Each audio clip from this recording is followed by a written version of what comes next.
Welcome to Watch Mojo, and today we're counting down our picks for the top 20 box office bombs that gained a cult following. That's what I love about these high school girls, man.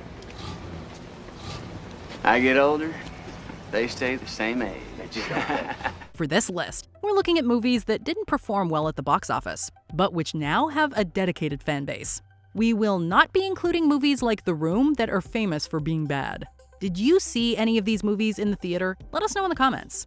Number 20, Labyrinth. You have 13 hours in which to solve the labyrinth before your baby brother becomes one of us forever. Fantasy musicals aren't an easy sell. This one also featured puppets. Labyrinth underperformed at the domestic box office, opening at number 8 and grossing $35 million worldwide.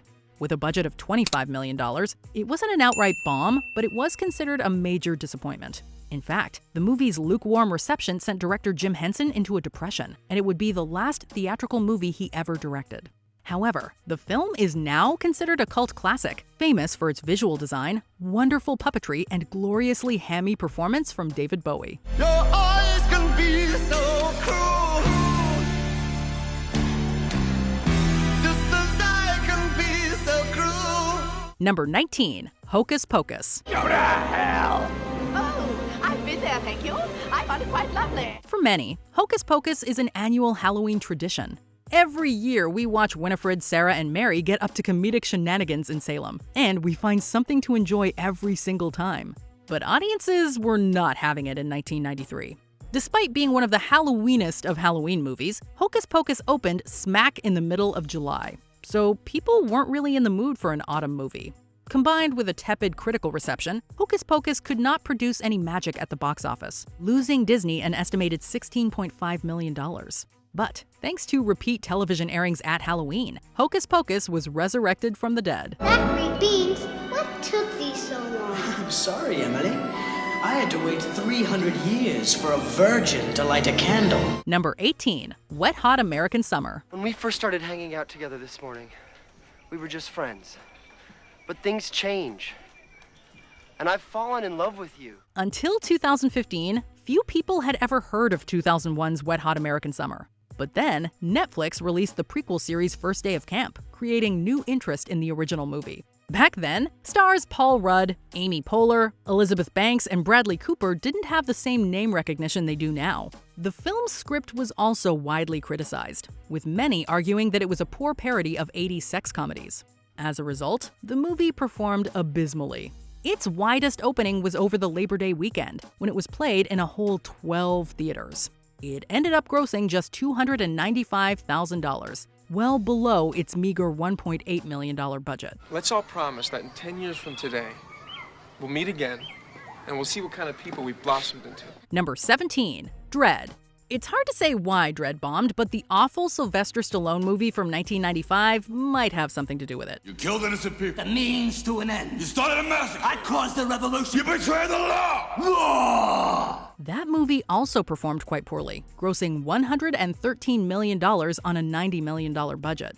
But the 2012 version was actually a good movie, featuring a fantastic Carl Urban in the titular role, spectacular action, and a smart script from Alex Garland. Regardless, it still only grossed $41.5 million on a $45 million budget, dashing Garland's hopes of producing a trilogy. For whatever reason, mainstream audiences just don't connect with the judge. But those who give him the time of day end up loving him. The Judge Dredd finally gets on the wrong end of a gun, and what he says is wait. Number 16, Brazil. Terry Gilliam of Monty Python fame directed this surreal dystopian black comedy that explores individualism, bureaucracy, and governmental overreach. If these people would just play the game, they'd get a lot more out of life. Admittedly, that isn't exactly a recipe for a crowd-pleasing blockbuster. Brazil is an excellent movie, though, featuring stellar art direction and a wickedly intelligent script reminiscent of George Orwell. While it found some success in Europe, Brazil failed to connect with North American audiences and grossed just $10 million on a $15 million budget. Today, however, it's considered a cult classic. Gilliam would again find surreal cult classic status with 1998's Fear and Loathing in Las Vegas. One of God's own prototypes. A high-powered mutant of some kind never even considered for mass production. Too weird to live, and are too rare to die. Number 15, Children of Men. As the sound of the playgrounds faded, the despair set in. We return to the dystopia well with Children of Men, a bleak action thriller from Alfonso Cuarón. The story takes place in 2027, when an infertility crisis has threatened humanity with extinction and turned the world into a violent hellhole. It is an exceptionally well-made film, drawing Oscar nominations for its writing, editing, and cinematography. The latter two combine to create the film's lauded single-shot action sequences. But maybe the movie was just too dark for mainstream audiences, as it grossed just $70.5 million on a $76 million budget. So, why bother if life's going to make its own choices? Number 14, Clue. If they had to pick a board game to adapt into a movie, Clue was probably the right choice. Just checking. Everything all right? Yep, 2 corpses, everything's fine. The game is tailor-made for a good story, featuring colorful characters, a murder mystery, and a fun setting. And Clue pulled it off remarkably well. While some argue that the movie is a bit gimmicky, like its inclusion of 3 different endings, the excellent cast makes it all worthwhile. Big names like Christopher Lloyd, Eileen Brennan, Madeline Kahn, Michael McKean, Martin Mull, and Leslie Ann Warren help keep things interesting. And Tim Curry brings exceptional energy and comedic wit as Wadsworth. But Clue was found dead in the ballroom, grossing just under its budget of $15 million. I suggest that we stack the bodies in the cellar, lock it, leave quietly one at a time, and pretend that none of this has ever happened. Number 13, Dazed and Confused. Ma'am, I was just escorting your fine young son home from school. There are some ruffians about, and Oh, and Mitch, Carl, we'll be seeing each other again. Like Wet Hot American Summer, this teen comedy features actors who would later become major names in Hollywood, including Mila Jovovich, Ben Affleck, and Matthew McConaughey. And almost no one went to see it. Sure, it did a heck of a lot better than Wet Hot American Summer's $295,000, grossing $8 million. But with a budget of $7 million, Dazed and Confused left the studio in a similar state. Regardless, the film is now an iconic piece of pop culture, with McConaughey's David Wooderson giving us plenty of memorable lines and memes. You got a joint? No, not on me, man. It'd be a lot cooler if you did. Number 12, Scott Pilgrim vs. the World. You really think you stand a chance against an A-lister, bro? This movie is certainly an acquired taste. The story follows Michael Cera's Scott as he battles his current girlfriend's exes. The movie is shot in a very cartoonish and stylized manner, and it comes across as more of a visual comic book than a conventional film. However, mainstream audiences couldn't quite handle the unique content, and Scott Pilgrim only opened 5th at the box office. It quickly dropped out of the top 10 and grossed only $47 million worldwide. The movie was considered a huge financial disappointment, but its devoted fan base has ensured that it isn't forgotten. At least, not in movie fan circles. The general public forgot about it long ago. I'll leave you alone forever now. Thanks. Number 11, Heathers. I just killed my best friend. And your worst enemy. Same difference. Winona Ryder was just coming onto the scene in 1989, having starred in Beetlejuice the year prior. So while she wasn't unknown, she wasn't yet the box office draw she would become in the 90s. It's also likely that the storyline of Heathers threw people off, as the protagonist is a misanthrope who wants to blow up a high school. It failed to meet its relatively small budget of $3 million, opening with just $177,000 and finishing with a gross of $1 million. However, while it didn't find an audience back in '89, the cynical satire, dark story, and clever subversion of coming-of-age teen films eventually made Heathers a cult classic. I mean, today was great. Chaos is great. Chaos is what killed the dinosaurs, darling. Number 10, Donnie Darko. Why are you wearing that stupid bunny suit? It may surprise you to find that Donnie Darko was initially met with a very lukewarm reception. While the movie is now considered a classic that can spawn hours upon hours of discussion, audiences originally thought it to be a confusing, pretentious mess. That said, Donnie Darko was never meant to light the box office on fire, and it was released to a very small number of screens. It can't just be a coincidence. It ended up grossing a measly $517,000 in the domestic market and $7 million worldwide. And while the movie recouped its budget, it failed to generate a profit. However, it enjoyed very strong DVD sales and word of mouth, eventually leading to its classification as a cult classic. Why are you wearing that stupid man suit? Number 9. Mulholland Drive. I hope that I never see that face ever outside of a dream. David Lynch is a director with a legion of fans, but who rarely finds success at the box office. That largely has to do with the surreal and often nonsensical nature of his films, including Mulholland Drive. The movie failed to make much of an impression at the box office. Its widest release was in 247 theaters, and it grossed just $20 million. With a budget of $15 million, the film could be considered a major financial disappointment. But Lynch has always been more concerned with artistic integrity than mainstream popularity, and Mulholland Drive is arguably his masterpiece. It's now considered one of the greatest movies ever made, even landing in 8th place on the 2022 Sight and Sound poll. No, you're not thinking.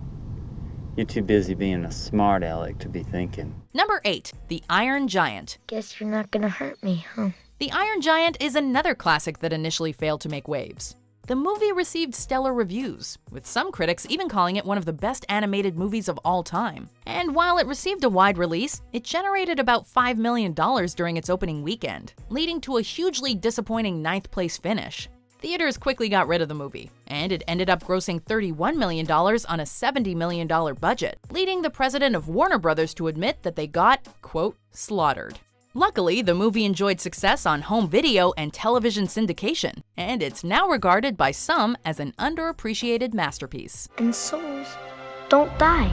Number 7. The Shawshank Redemption. I didn't expect that the storm would last as long as it has. Like most critically acclaimed Best Picture nominees, The Shawshank Redemption was adored by critics, but found little praise or attention from the general moviegoing public. It was made on a $25 million budget and received a wide release in September of 1994, but it ended up grossing only $16 million. Many theories were posited regarding its failure, including competition from the equally acclaimed Pulp Fiction and Forrest Gump, and general audiences' lack of interest in prestigious prison drama. However, it escaped from its box office prison and saw great success on home video, where it was quickly labeled a classic. I had to come to prison to be a crook. Number 6. Office Space. I'm also gonna need you to go ahead and come in on Sunday, too, okay? Office Space is often touted as the quintessential movie for white-collar office drones. Unfortunately, it seems as if general audiences either couldn't relate or simply didn't care. While the film generated good reviews due to its accurate depiction of white-collar life, it grossed only $12 million on a $10 million budget. The movie eventually sold millions of DVDs and saw success on TV when Comedy Central began airing the movie in the early 2000s. It's now known as one of the funniest and most relatable comedies of the 90s, and it was even referenced in a Ted Cruz campaign ad, signifying its continued relevance. It's not that I'm lazy, it's that I just don't care. Number 5. Fight Club. The first rule of Fight Club is, you do not talk about Fight Club. Man, 1999 was loaded with great movies that bombed at the box office. Fight Club, as we're sure you know by now, is a great movie about consumerism, anarchism, and mental illness. What it is not, despite its title, is an action movie. However, Fox ended up highlighting the fighting aspect in the marketing, leading many to believe that this was a brainless action movie about fight clubs. The movie drew a young male demographic, and despite earning $100 million, it was considered a financial disappointment due to its $63 million budget, as its domestic box office take was only $37 million. The movie was re-evaluated on home video, and many people now consider it to be one of the finest movies of the 90s. It's only after we've lost everything that we're free to do anything. Number 4. The Thing. I don't know what the hell's in there. It's weird and pissed off, whatever it is. John Carpenter's 1982 classic is often thought to be one of the greatest horror movies of all time. It's renowned for its intelligence and atmosphere, and its prosthetic effects are often considered some of the finest in cinema history. However, The Thing was regarded as absolute trash upon release. It received scathing reviews for its revolting violence and relentless bleakness, and it significantly underperformed at the box office. Film fans have continuously argued about its failure, with many pointing to its depressing tone, its ill-timed release near E.T., and the oversaturation of science fiction films at the time. This is pure nonsense. Number 3. The Rocky Horror Picture Show.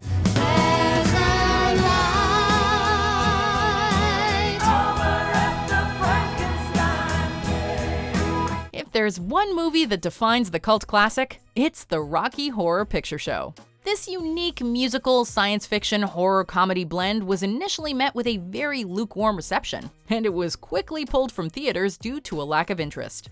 A Fox executive eventually talked distributors into releasing the movie on the midnight circuit, and it was here that Rocky Horror became a smash hit. Oh, I just love success. Its theater showings became world-renowned for their weirdness and fan interactivity, and it's remained in limited theaters for over 40 years, making it the longest-running film in history.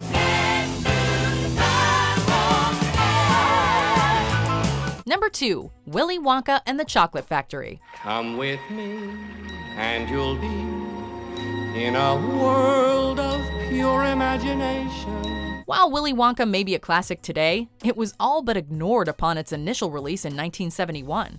While it received good reviews, Roger Ebert even compared it to The Wizard of Oz. It did poorly at the box office, earning just $2 million during its opening weekend and quickly dropping out of existence. It seemed like just another forgotten children's movie until the mid-80s, when it found success on home video and TV.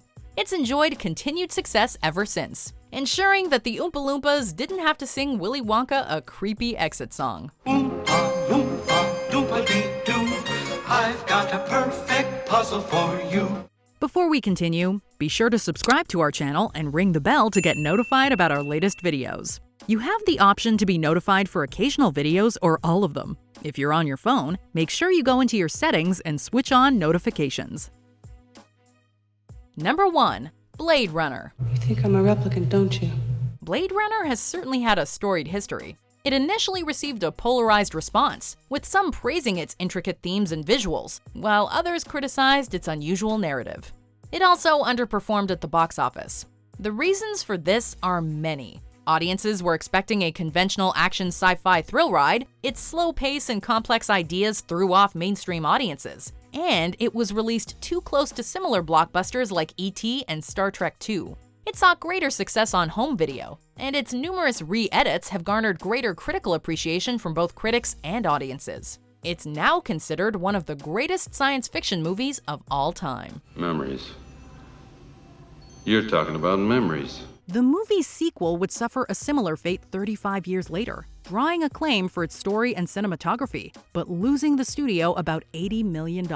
I had your job. I was good at it. It was simpler then. Did you enjoy this video? Check out these other clips from WatchMojo, and be sure to subscribe and ring the bell to be notified about our latest videos.